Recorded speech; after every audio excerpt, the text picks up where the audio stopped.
Hello and welcome to the Upper Room. The Upper Room is going to be a series of teachings on the Holy Spirit during the season of Lent. So we would have 40 different teachings from the scriptures about the Holy Spirit so we get to know him better.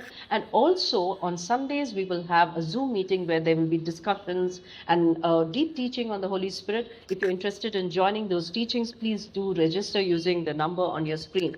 Today's teaching is going to be from Genesis chapter 1, verses 1 and 2.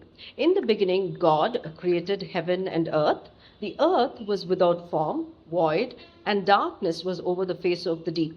And the Spirit of God was hovering over the face of the waters. So beautiful, right? There is something that is so chaotic, without form, void, and darkness. And over that, we see the Spirit of God hovering over it. And before anything came into existence, the first thing that had to happen was the Spirit of God to move over this place. And there was something that happened at that time. And I really believe in many references in the Bible, the Holy Spirit, He is a spirit who rejuvenates us. He is a life giver in the spirit. And so, if we welcome him and we recognize that in him today in our lives, he can make the same change. Now, you may say, hey, my life is not without form, void, and darkness. But today, let me just highlight to you where we would need the Holy Spirit to work in our lives.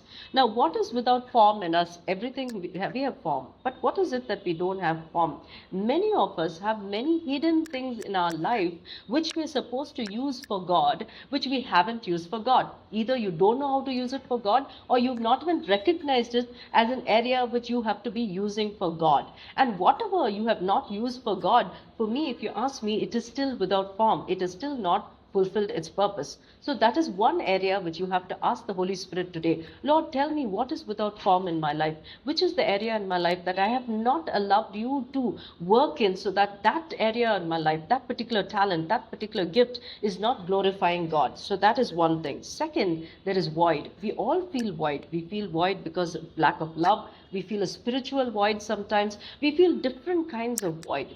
Whatever your void is, it is the Holy Spirit who can fill it. And if you ask him today, Lord, come and fill that void in my life, he will come and fill that void. And thirdly, darkness. Now, we are all people who have received the gospel, so we have the light of the gospel in us. But very often we hide sin in our hearts. And it is only the Holy Spirit who can convict us. Very often we deceive ourselves and we say that we do not have sin. But except for the Holy Spirit, you will never be able to identify what is hidden in your heart. So, shall we today ask the Holy Spirit to do these three things in our life and start this Lent in the right note